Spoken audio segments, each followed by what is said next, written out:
Hello friends, मैं हूं UM उस्मानी और आप देख रहे हैं हमारा चैनल यूएम इंस्टीट्यूट।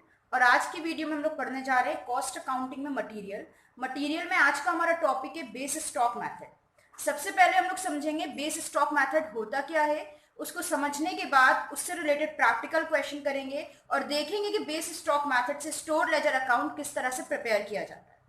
तो स्टार्ट करते हैं आज की वीडियो और समझते हैं कि बेस स्टॉक मेथड होता क्या है।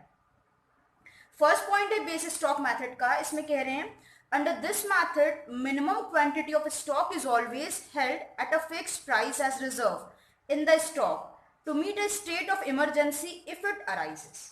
बेस स्टॉक मेथड जो होता है इसमें मिनिमम क्वांटिटी यानी जितना भी आपके स्टोर में स्टॉक होता है उस स्टॉक की थोड़ा सा पार्ट, उस स्टॉक की थोड़ी सी क्वांटिटी अलग रख दी जाती है एज अ रिजर्व। ठीक है, होता है ना कि जितनी भी इनकम घर में आती है उसका थोड़ा सा पैसा सेव कर लिया जाता है, अलग रख दिया जाता है। तो जिस तरह से हम लोग पैसों की सेविंग करते हैं उसी तरह से स्टोर में आने वाले सामान की भी अक्सर सेविंग की जाती है, जिसे हम कहते हैं reserve banana. In the stock होता क्या है, जितने भी आपके स्टोर में जितना भी स्टॉक है उस स्टॉक का थोड़ा सा पार्ट, बहुत ही मिनिमम क्वांटिटी अलग निकाल ली जाती है, निकाल के उसको एज अ रिजर्व रख दिया जाता है to meet a state of emergency if it arises. ये पार्ट अलग क्यों रखा जाता है? अलग इसलिए रखा जाता है ताकि अगर कोई आगे इमरजेंसी आ जाए, अचानक स्टॉक की जरूरत पड़ जाए, तो हम उस इमरजेंसी के मौके पर इस सामान को निकाल कर यूज कर लें। ठीक है, तो जब भी हम लोग अलग से सामान, अपने स्टॉक का कुछ पार्ट अलग उठाकर रख देते हैं एज अ रिजर्व ताकि इमरजेंसी के टाइम पर उसे निकाल कर यूज कर लें, तो उसे क्या बोला जाता है? बेस स्टॉक बोला जाता है। सेकेंड पॉइंट कह रहा है this minimum stock is known as base stock. Same point है कि जो हम लोग मिनिमम स्टॉक उठाकर रखते हैं वही हमारा क्या कहलाता है? बेस स्टॉक कहलाता है। फिर थर्ड पॉइंट में कह रहे हैं base stock is valued at a price at which the first lot of material is receive. आपने जो पहला लॉट मटेरियल का खरीदा है, स्टोर में जितना भी सामान आ रहा है, जितना भी सामान परचेज किया जा रहा है, उसमें से जो पहला लॉट परचेज करेंगे, जिस प्राइस पर परचेज करेंगे उसी प्राइस पर बेस स्टॉक की वैल्यू हमें लगानी है। जैसे मान लेते हैं कि आप अक्टूबर के मंथ का स्टोर लेजर अकाउंट बना रहे हैं, तो आप ये देखेंगे कि अक्टूबर के मंथ में आपने कितना सामान खरीदा है। तो अक्टूबर के मंथ की जितनी भी आपकी परचेज होगी, उस परचेज में से आप देखेंगे कि अक्टूबर के मंथ में सबसे पहले मटेरियल आपने किस प्राइस पर खरीदा था। सबसे पहला मटेरियल आपने अक्टूबर के मंथ में जिस प्राइस पर खरीदा था उसी प्राइस पर आप बेस स्टॉक की वैल्यू को निकालेंगे। ठीक है, तो बेस स्टॉक क्या किया जाता है, किस वैल्यू पे कैलकुलेट किया जाता है? जो फर्स्ट लॉट की वैल्यू है उस पर कैलकुलेट किया जाता है। फोर्थ पॉइंट में कह रहे हैं base stock remain unaffected bye subsequent price fluctuations. यानी जो बाद के प्राइस में चेंजेस होते हैं उसका बेस स्टॉक पर कोई असर नहीं पड़ता। जैसे आपने अक्टूबर के मंथ में जो पहला लॉट परचेज किया है उस पहले लॉट की प्राइस के अकॉर्डिंग ही आप बेस स्टॉक की वैल्यू निकालोगे। और उस फर्स्ट लॉट के बाद भी आपने बहुत सा सामान अक्टूबर में खरीदा होगा, लेकिन उसके बाद यानी पहले ऑर्डर के बाद जितना भी सामान आपने परचेज किया है उसमें प्राइस में जो भी चेंजेस हुए हैं उस चेंजेस का बेस स्टॉक पर कोई असर नहीं पड़ता है। ठीक है, तो आपने बेस स्टॉक की वैल्यू निकाल ली। बेस स्टॉक की वैल्यू निकालने के बाद स्टॉक के प्राइस में अगर चेंजेस हो रहे हैं तो उसका आपके बेस स्टॉक पर कोई असर नहीं पड़ेगा। फिफ्थ पॉइंट कह रहा है the quantity in excess of the base stock में be valued either on the FIFO और लीफो बेसिस। आपका बेस स्टॉक जितना भी है उसको तो आपने फर्स्ट लॉट के अकॉर्डिंग कैलकुलेट कर लिया। बेस स्टॉक से ऊपर जितना सामान है उसको आप या तो लीफो मेथड से कैलकुलेट करोगे या फीफो के अकॉर्डिंग कैलकुलेट करोगे। फॉर एग्जाम्पल मान लेते हैं अक्टूबर का जो मंथ है इसमें आपने टोटल ऑर्डर दिया है 1000 यूनिट्स का। ठीक है, अब इस 1000 यूनिट्स में से आपको क्या करना है? बेस स्टॉक रखना है 100 यूनिट्स का। तो आपका बेस स्टॉक जितना भी होगा उसे आप जो फर्स्ट ऑर्डर आपने जिस प्राइस पर लिया है उसके अकॉर्डिंग इसकी वैल्यू कैलकुलेट करोगे। और बची कितनी? 1000 में से बेस स्टॉक हमने 100 यूनिट का रखा, बट अभी भी कितनी बच रही है? 900 यूनिट्स हमारी अभी भी बची हुई हैं। तो ये जो 900 यूनिट्स बची हुई हैं इन्हें या तो हम लीफो बेसिस पे कैलकुलेट करेंगे या तो फीफो बेसिस पर इनकी वैल्यू को कैलकुलेट करेंगे। तो ये पॉइंट हमें ध्यान रखना है। बेस स्टॉक के अलावा जितना भी मटेरियल होगा उसे क्या करेंगे, लीफो या फीफो बेसिस के अकॉर्डिंग कैलकुलेट करेंगे। तो ये थे हमारे कुछ basic point base stock method से रिलेटेड जो आप लोगों को समझना जरूरी था। अब हम क्या करेंगे, बेस स्टॉक मेथड का एक प्रैक्टिकल क्वेश्चन सॉल्व करेंगे और देखेंगे इस केस में स्टोर लेजर अकाउंट कैसे प्रिपेयर किया जाता है। क्वेश्चन है हमारे सामने, इसमें कह रहे from the following particulars prepare a store ledger account. हम लोगों को कुछ इन्फॉर्मेशन दी है और उनके अकॉर्डिंग हम लोगों को स्टोर लेजर अकाउंट प्रिपेयर करना है। कुछ परचेज दी हुई है, जैन के मंथ की इन्फॉर्मेशन दी है, 1 महीने की। इसमें इन्होंने जितनी भी परचेज करी है, जितना भी मटेरियल इशू किया है स्टोर से, वो सारी इन्फॉर्मेशन दी है। लास्ट में बोल रहे हैं अडॉप्ट बेस स्टॉक मेथड, और बेस स्टॉक रखना है 200 यूनिट का, यानी जितना भी मटेरियल हमारे पास होगा, जितना भी स्टॉक होगा, उसमें से 200 यूनिट अलग रख लेनी है, इन्हें यूज नहीं करना है, एज अ बेस स्टॉक इनको रख लेंगे। तो स्टार्ट करते हैं, इस क्वेश्चन की हेल्प से हम स्टोर लेजर अकाउंट प्रिपेयर करते हैं। तो ये हम लोगों ने स्टोर लेजर अकाउंट का फॉर्मेट प्रिपेयर कर लिया है। एक कॉलम हमारा डेट का है और बचे हुए पेज को हमने 3 पार्ट में डिवाइड किया है, यानी एक कॉलम है रिसिप्ट का, उसके बाद इश्यूज है और फिर बैलेंस। और हर एक जो कॉलम है हमारा, इसे हमने 3 पार्ट में डिवाइड कर दिया है। फर्स्ट कॉलम क्वांटिटी का रखा है, इसकी जगह आप यूनिट्स भी ले सकते हैं, रेट है, अमाउंट है। इसी तरह से जो इश्यूज का कॉलम है उसको हमने क्वांटिटी, रेट और अमाउंट में डिवाइड किया है, और जो बैलेंसेस का कॉलम है उसको भी क्वांटिटी, रेट और अमाउंट में डिवाइड कर दिया है। तो ये है हमारा स्टोर लेजर अकाउंट का फॉर्मेट। अब हम इसमें क्वेश्चन को सॉल्व करते हैं, देखते हैं किस तरह से वैल्यूज को पुट करना है। क्वेश्चन की स्टार्टिंग 2020 से हो रही है, तो डेट के कॉलम में डाल देंगे 2020। फर्स्ट जैन को बोल रहे हैं, इन्होंने परचेज करा है 500 units at the rate of 2 per unit. तो यहाँ पर लिख लेंगे फर्स्ट जैन। जब परचेज करेंगे तो उसे रिसिप्ट के कॉलम में नोट करेंगे, उसके बाद बैलेंस में नोट करेंगे। तो सबसे पहले हम लोग परचेज लिखते हैं, 500 यूनिट्स हैं तो क्वांटिटी में लिख देंगे 500 यूनिट्स। 2 रुपए की 1 यूनिट है तो रेट के कॉलम में लिख देंगे 2 रुपीज। अब इसका मल्टीप्लाई करते हैं, 500 का 2 में मल्टीप्लाई करेंगे, आ जाएगी अमाउंट 1000।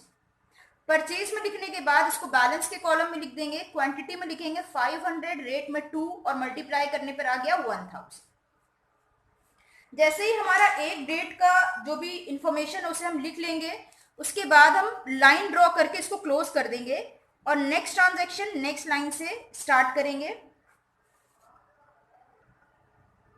नेक्स्ट ट्रांजैक्शन हम लोगों का जैन 10, परचेज करा इन्होंने 300 यूनिट्स, 2 रुपए 10 पैसे पर यूनिट के हिसाब से। तो डेट लिख लेते हैं 10th जैन। 300 यूनिट्स परचेज की हैं तो परचेज में यूनिट्स के कॉलम में 300 आ जाएगा। रेट है 2.10 तो रेट के कॉलम में डाल देंगे 2.10। अब इसका मल्टीप्लाई करेंगे, यानी 300 मल्टीप्लाई बाय 2.10, तो ये आ गया है 630। अब इसे बैलेंस में नोट करेंगे। तो सबसे पहले हम क्या करते हैं, जो हमारा लास्ट डेट का बैलेंस है उसे नोट करते हैं। तो पिछले डेट का बैलेंस देखिए कितना है, 500 यूनिट्स हैं 2 रुपए वाली, यानी 1000 रुपीज की हैं। और अभी हमने कितनी नई परचेज करी है, इसे इसके नीचे लिखेंगे, 300 है 2.10 वाली, टोटल कितना हो गया 630। ये हमारा 10 तारीख का ट्रांजेक्शन रिकॉर्ड हो गया है। अब इसे फिर से हम लाइन ड्रॉ करेंगे और लाइन ड्रॉ करके क्लोज कर देंगे। ये हम लोगों ने क्लोज कर दिया है। 10 तारीख के बाद फिर 15 जैन को बोल रहे हैं, इन्होंने इशू करी है 600 यूनिट्स। तो अब हम इशू करेंगे, लेकिन जैसे ही आपका क्वेश्चन में बेस स्टॉक के पहली बार इशू आए तो आपको ये ध्यान रखना है कि आपको इसमें से बेस स्टॉक कितना रख लेना है, 200 यूनिट्स का। तो चलिए 15 तारीख को इशू करते हैं हम लोग, यहाँ पर डाल देते हैं जैन 15। अब देखिए कितना इशू करेंगे, जितना भी हमारे पास बैलेंस है स्टॉक का, इसी में से हमें इशू करना है। यानी जितना बैलेंस है इतना मेरे स्टोर में स्टॉक रखा हुआ है। स्टोर में इस वक्त 500 यूनिट 2 रुपए वाली रखी हैं और 300 यूनिट 2 रुपए 10 पैसे वाली रखी हैं। इशू करने से पहले हम बेस स्टॉक मेंटेन करेंगे। बेस स्टॉक कितना मेंटेन करना है, 200 यूनिट्स का। जितना बेस स्टॉक मेंटेन करना है, हम सबसे पहले जो सामान खरीदा है इस मंथ, उसमें से क्या करेंगे, बेस स्टॉक के इक्वल यूनिट्स स्टोर में रख ही रहने देंगे। यानी सबसे पहले हमने 2 रुपए वाला मटेरियल परचेज किया है 500 यूनिट, और बेस स्टॉक कितना मेंटेन करना है, 200। तो इतनी यूनिट्स हम पहले फर्स्ट वाले मटेरियल में से, फर्स्ट लॉट ऑफ मटेरियल में से स्टोर में रहने देंगे। 200 यूनिट 2 रुपए वाली रख देंगे, यानी 400 रुपीज का स्टॉक जो है ये मेरा बेस स्टॉक है। अब उसके बाद जितना मटेरियल बचा है उसे हम इशू करेंगे। 15 तारीख को इशू कितना करने के लिए बोल रहे हैं, 15 तारीख को इशू करना है 600 यूनिट्स। तो चलिए इशू करते हैं। देखिए 500 यूनिट मेरे पास थी 2 रुपए वाली, 500 में से हमने बेस स्टॉक रख दिया है 200 यूनिट का, लेकिन अभी कितनी बची, 500 में से 200 रख दी, 300 अभी भी बची हैं। हमें इशू करनी है टोटल 600, तो 300 यूनिट पहले हम इसमें से इशू करेंगे। बेस स्टॉक रखने के बाद जो भी आपका यूनिट इशू कर रहे हो आप उसे या तो फीफो मेथड से इशू कर सकते हो या तो लीफो से इशू कर सकते हो। तो हम यहाँ इशू करने के लिए फीफो मेथड अप्लाई कर रहे हैं। ठीक है, बेस स्टॉक रखने के लिए बस आपको इतना ध्यान रखना है कि बेस स्टॉक फर्स्ट प्राइस पर रखना है। बाकी जो आप इशू कर रहे हो उसे या फीफो पे अप्लाई कर सकते हो या आप उसके लिए लीफो अप्लाई कर सकते हो। हम यहाँ आपको क्वेश्चन फीफो से करके दिखा रहे हैं, यानी first in first out method से। अगर आपको नहीं पता first in first out method क्या है तो उस पर मेरी पहले से वीडियोस बनी हुई हैं, आप कॉस्ट अकाउंटिंग की प्लेलिस्ट में जाकर चेक कर सकते हैं। तो 500 में से 200 यूनिट रख दी, यानी 300 हमने इशू कर दी है 2 रुपए वाली, ये हो गई 600। हमें टोटल इशू करनी है 600। ठीक है, टोटल हमें कितनी देनी है, 600 यूनिट देनी है, ये 300 हो गई हैं, अभी 300 और चाहिए। तो अब ये जो 2 रुपए 10 पैसे वाली 300 बची है हम इन्हें इशू कर देंगे। कितने की थी, 630 की थी। अब हमारे पास कुछ भी स्टॉक नहीं बचा, 500 यूनिट में से 200 रख ली, 300 इशू कर दी, और जो 300 थी 2 रुपए 10 पैसे वाली इनको भी इशू कर दी। मेरे पास बस बेस स्टॉक है इस वक्त स्टोर में, इसके अलावा और कोई मटेरियल नहीं रखा है। जैन 15 को लाइन ड्रॉ करके क्लोज कर देंगे। फिर 15 के बाद 20 जैन को परचेज कर रहे हैं 400 यूनिट्स 2.20 पर यूनिट के हिसाब से परचेज कर रहे हैं। तो इसे पहले रिसिप्ट के कॉलम में रिकॉर्ड करेंगे। जैन 20 400 यूनिट्स 2.20 मल्टीप्लाई कर देंगे, आ जाएगा 880। अब इसे बैलेंस में रिकॉर्ड करते हैं। 200 यूनिट का बेस स्टॉक है, पहले इसे नोट करेंगे। जो अभी खरीदी है अब ये भी हमारे स्टोर में पहुंच जाएंगी, तो इनको रिकॉर्ड करते हैं। 400 यूनिट्स इंटू 2.20, बैलेंस आ गया 880। इसको क्लोज कर देंगे।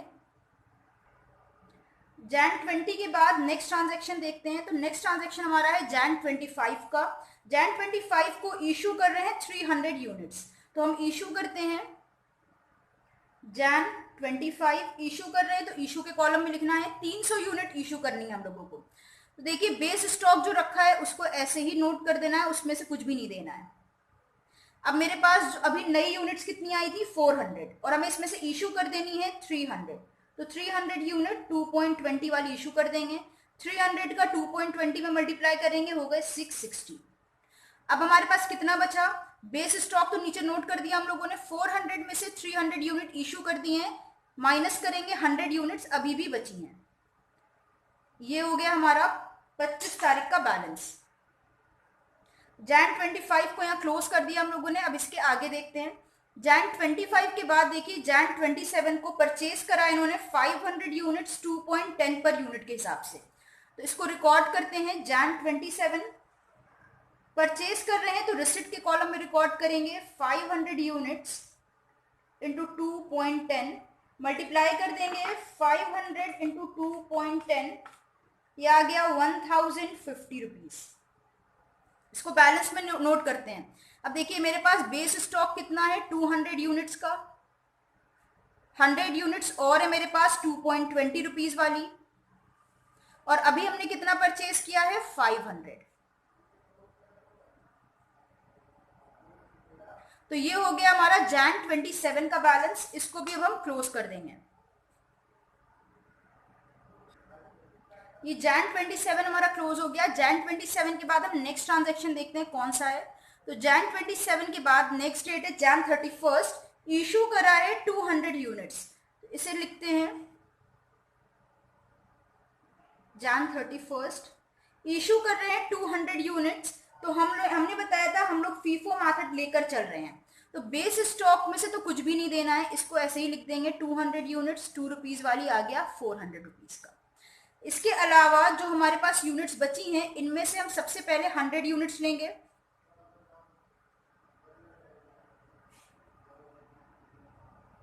हमें टोटल इशू करनी है 200 यूनिट। 200 यूनिट में से 100 यूनिट तो ये हमने इशू कर दी, बची हुई 100 यूनिट हम इन 500 में से देंगे 2.10 वाली, तो ये हो गई 210 रुपए की। अब देखिए हमारे पास लास्ट डेट पे बैलेंस था 3 तरह की यूनिट्स थी। 200 यूनिट बेस स्टॉक था, इसको नीचे लिख दिया, इसको तो देना नहीं है। 100 यूनिट्स जो ₹2.20 वाली थी ये इशू कर दी, और 500 यूनिट जो थी इसमें से 100 यूनिट्स इशू कर दी। तो अब हमारे पास बची कौन सी है? 500 में से 100 इशू हो गई, कितनी बची हुई है? 400 यूनिट्स इंटू 2.10 मल्टीप्लाई कर लेंगे इसका हम।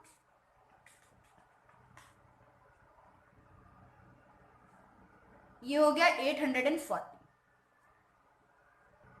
तो ये हमारा बेस स्टॉक मेथड कंप्लीट हो गया है। अगर आपको क्लोजिंग स्टॉक की वैल्यू निकालना है तो आप क्या करेंगे, लास्ट डेट पर आपका जितना भी बैलेंस है उसे ऐड कर लेंगे, यानी आपके पास 400 प्लस 840 दो तरह का बैलेंस यहाँ बचा हुआ है, दोनों को ऐड कर लेंगे, ये हमारा हो जाएगा 1240 टोटल क्लोजिंग स्टॉक।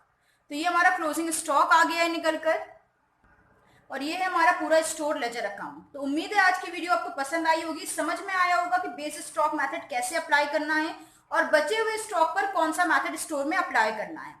हमने यहाँ पर फीफो मेथड से किया है, आप चाहें तो लीफो भी यूज कर सकते हैं, लास्ट इन फर्स्ट आउट। और अगर आपको फीफो, लीफो या किसी भी तरह का कोई भी मेथड चाहिए तो उस पर मेरी वीडियोस पहले से मेरे चैनल पर पड़ी हुई हैं, आप उसे देख सकते हैं। चैनल पे अगर नए हैं तो सब्सक्राइब करिएगा, किसी टॉपिक में डाउट हो तो कमेंट में बताइएगा, वीडियो पसंद आई हो तो इसे लाइक और शेयर करिएगा। फिर मिलते हैं एक नई वीडियो के साथ। हमारे साथ जुड़े रहने के लिए और वीडियोस को देखते रहने के लिए थैंक यू।